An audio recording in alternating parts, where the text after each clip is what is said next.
There is a secret sauce to making your serious subject stick, and that is humour. But before I go on, let's differentiate between being funny and using humour. Karen Buxman, author, improviser, and comedian, states the difference thus. Firstly, funny. The end game of funny is to make people laugh. However, the objective of humour is to drive a point home.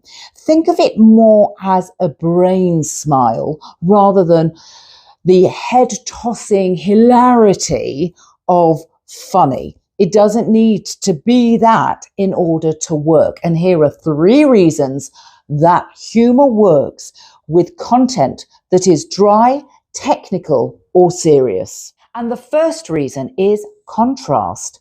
By providing lightness, we understand and appreciate more the seriousness of your message because of the juxtaposition. Also, it's like when you're listening to a voice. The voice needs variety, it needs a change in pace and pitch to keep us engaged, which is exactly what humour does if you have a drier or more serious subject. Secondly, connection. When you use humour, you seem more personable, more human, and therefore it makes us lean in.